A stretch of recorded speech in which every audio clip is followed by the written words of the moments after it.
guys, it's Naomi. I have a spare moment where it's actually quiet in here, so I'm gonna film a video.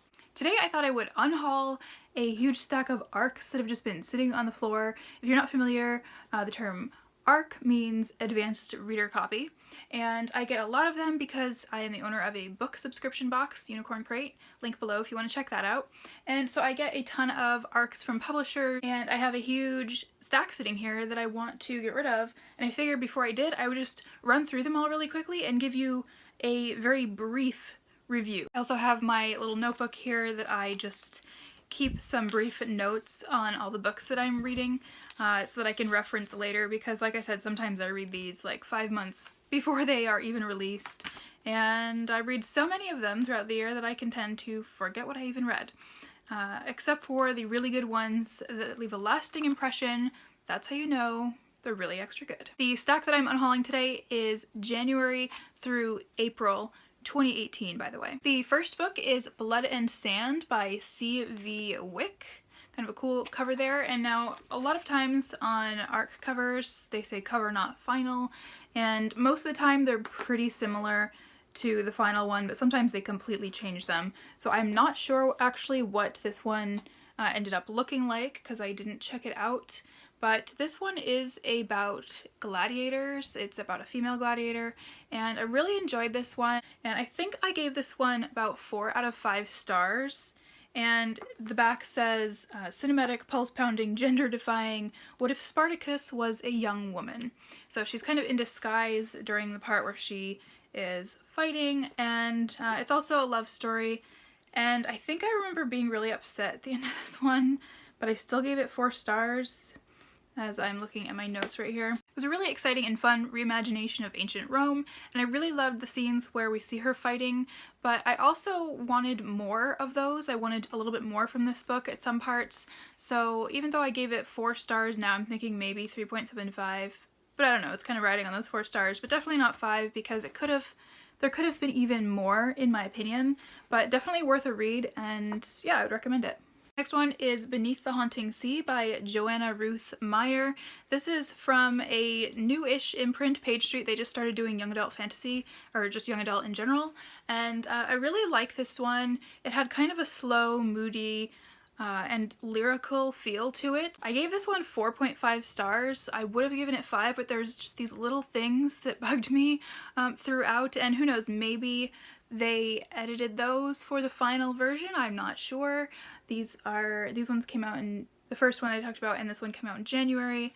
So perhaps, I don't know, I don't usually reread a lot of the ones that I read in ARC form as they come out, only if it's like one that I really, really, really love and want to buy again. I probably won't buy the hardcover version of this, but I might keep the ARC. I enjoyed the myths that were entwined throughout this, and the kind of sometimes haunting description of music throughout, and the relationship between music and the ocean. And it has a really adventurous, there's some really slow parts and then really adventurous parts, so I don't want to spoil too much, but I found this to be a really unique read, and I haven't seen anyone really talking about it, so yeah, I would definitely recommend getting this. Again, I gave it 4.5 stars, so it was pretty good. The Queen's Rising. I really loved this one. I might get this one in hardcover. Beautiful cover, but I really enjoyed the whole story of this, the whole premise. And there was a section where there was a room with like unicorn tapestries in it. So I loved that completely. And this has a really strong female character in it, and a lot of threads of kind of like sisterhood and friendship throughout as well. There's sort of a unique romance in this one with like an age difference, so yeah, I found it, I didn't find it off-putting, I just felt it to be different. I really loved how the group of students at the school were all like sisters, kind of in an all-girls type school thing, and yes, very magical. Next one is Reign of the Fallen. Now I don't actually have a star rating written down on this one, I think because I was probably conflicted, so I still am a little conflicted. I enjoyed reading this, but it wasn't my favorite thing ever, and there were some parts that fell flat for me and some parts that were just a little confusing, and then there was other parts that I really loved, but it just wasn't consistent for me, so I'd probably give it a 3 out of 5 stars. Not a horrible rating, but not like amazing either, average I would say, but definitely a unique concept, and has to deal with necromancy and some concepts of going through grief, which were interesting. So yeah. I wanted so badly to love this one, Ink, Iron, and Glass by Gwendolyn Clare. This was a February release. Now, the concept of this one is sort of reminiscent of those old Myst games and the Myst books, actually, that you see right here and that I just posted about on Instagram. Those are from like more than 20 years ago, but the concept is that there's linking books that you can write worlds and then kind of leap into them. And there were similarities in this one like that, and I wanted to love it so bad throughout the whole thing, but I just didn't for some reason. I don't know. It just fell flat for me. The characters lacked a lot of development, and I felt like some of the worlds that they were in fell flat for me too, and it overall just felt like it could have been so much better, and I hate saying that about a book, but and maybe they made a lot of improvements from the ARC to the final version, I'm not really sure. It had so much potential, and I just didn't care about these characters for some reason, so unfortunately this one was a flop for me. The Wicked Deep, I spoke about this in my previous video. I bought the hardcover of this one because I loved it so much, so I'm not going to talk too much about this, but if you love things like Practical Magic and Hocus Pocus and the Salem Witch Trials and stuff like that, then you'll probably love this. It was very enjoyable. I think I gave it like 4.5 out of 5 stars, probably 4 out of 5 stars, and yeah, I just don't need 2 copies because I have the hardcover and I don't need the ARC anymore. The next one is The Traitor's Game. Look at this pretty cover. I think the final cover was very similar to this, and this one is so pretty I might even keep the ARC of it. I don't know, or I might get the hardcover, I'm not really sure yet. I really enjoyed this. I gave it, I think, 4 to 4.5 stars out of 5, and the only reason I didn't give this 5 stars was because the romance in it, though while enjoyable, was a little insta-love to me. It just seemed to like, boom, all of a sudden they're in love, and that was just a little hard to believe, but there can be some YA like that, obviously. I mean, they go from being enemies to being infatuated with each other within like 3 days, I think it is. So it's a little quick, but it was fast-paced overall. There was an air of mystery and just a web of secrets and lies and not knowing who to trust and betrayal and things like that. I also really enjoyed the dual perspective in this one, and this was a late February release. I also read Ink Mistress by Audrey Coldhurst, I think I'm saying that right. And this was, I guess, like a in-between, like a 0.5 book to a series that she had been writing, and it says author of Fire and Stars. Maybe that's it, I totally forget. And I haven't read anything else, I only read this one, but I felt like I didn't really need to have read anything else. This one was, I felt, beautifully written on its own. I gave this one 5 stars, really loved it. And it was a diverse read, a magical read. I love how the main character is like a magical healer. I'm very fascinated by that type of character. I just really loved her writing. There were so many deep thoughts and like life stuff in here that went deeper than so many other young adult novels that are out there. So I would highly recommend this. And unlike a lot of YA also, which, you know, like the last one that I was speaking about that had, you know, enemies to lovers in like 3 days, this one takes place over many months, which just feels a little bit more organic and like you can get into the story a little bit more, at least in my opinion. Sky in the Deep by Adrienne Young.